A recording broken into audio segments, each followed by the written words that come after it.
Muy buenas, ¿qué tal? Bueno, como vosotros mismos habéis podido comprobar, me ha sido imposible grabar durante estos últimos meses, perdón por la ausencia, pero durante este tiempo he ido recopilando algunas noticias que me han parecido interesantes y además también me habéis hecho algunas preguntas.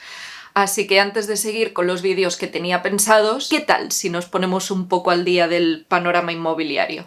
Bueno, mi idea con este vídeo es hacer un poco de review del 2021 y ver con qué panorama entramos en el 2022. Así que os hago un repaso rápido de algunas noticias a tener en cuenta del sector que he ido recopilando y si me olvido de alguna estaré encantada de que la pongáis en los comentarios. Como siempre os digo, no esperéis respuestas definitivas. Lo que yo os expongo es un punto de vista más que podéis tener como muchos otros. Por lo que es importante que consultéis siempre diferentes fuentes de información y las contrastéis, sobre todo si es para tomar cualquier decisión. He dicho.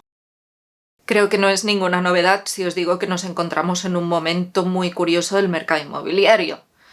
Extraño. Las compraventas han aumentado. Muchas empresas del sector han dicho que este ha sido el mejor año en mucho tiempo, el Euribor sigue por los suelos, las hipotecas fijas superan a las variables y el índice de precios de la vivienda subió un 2,1% el tercer trimestre de 2021 respecto del segundo. Los números del cuarto tienen que estar a punto de salir. Y el ahorro de las familias también ha bajado un poco, pero nada fuera de lo común teniendo en cuenta de dónde veníamos. Y la tasa de morosidad siguió la tendencia a la baja en 2021, siendo del 4,3%. A la vez sabemos que la inflación sube. El IPC se situó en diciembre de 2021 en el 6,5 y, como podéis ver, el componente que tiene más peso es el que corresponde a la vivienda, agua, electricidad, gas y otros combustibles, seguido del transporte. Y en cuanto al PIB, bueno, arriba tenéis la variación anual y abajo el dato base. Parece que la sacudida no se ha estabilizado aún. Estamos a mínimos históricos del Euribor. De hecho, el pasado 20 de diciembre de 2021 se llegó al mínimo histórico diario de menos 0,518 y lleva por debajo de la cifra del menos 0,4 desde septiembre del 2020. Nos pegó un susto al principio de la pandemia, pero se quedó en eso. En un susto. El Euribor no es algo que decidan así subir o bajar a la brava. Implica varias cosas. Una de ellas es obviamente la media del interés interbancario de los 18 bancos europeos considerados para el Euribor, por lo que aquí entran en juego las negociaciones que hayan entre esos bancos. Y otra muy importante son las restricciones que imponga el Banco Central Europeo. Y para eso hay que tener en cuenta la política monetaria que se haya establecido. Actualmente es expansiva. Eso significa que de momento quieren fomentar el aumento de la producción, la creación de empleo, el consumo. Pero claro, aquí también entra en juego la inflación, que ahora mismo está disparada y el BCE puede tomar decisiones al respecto. Por todo esto, como os podéis imaginar, a las personas de a pie nos es imposible predecir qué va a pasar con el Euribor, porque depende de la macroeconomía y de las decisiones que tomen los de ahí arriba, sobre todo el BCE. Os muestro algunas predicciones de algunas organizaciones. Parece que todas apuntan a que hemos tocado suelo y que el Euribor empezará a subir a partir de este año, aunque de forma gradual.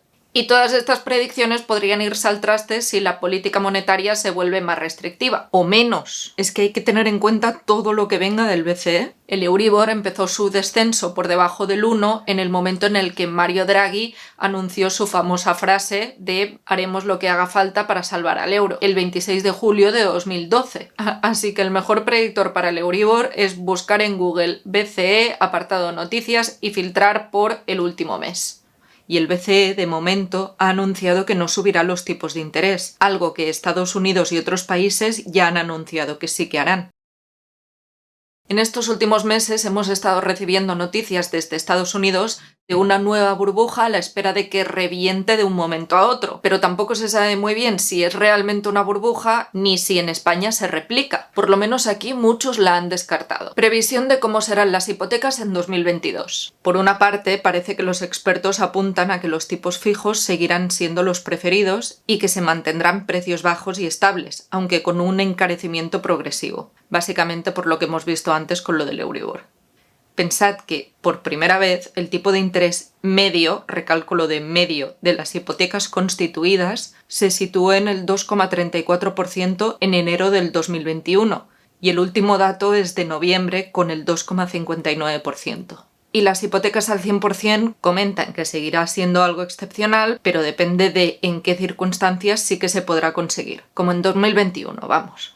Los precios de compra y alquiler, todo apunta a un encarecimiento, y es que hay que tener en cuenta que aún hay demanda contenida y poca oferta. Pero no solo eso, la escasez de los materiales en la construcción, con la implicación que eso conlleva en los precios. Respecto al alquiler, me parece interesante destacar la disparidad de noticias que se encuentran según las fuentes. Mirad estas dos noticias.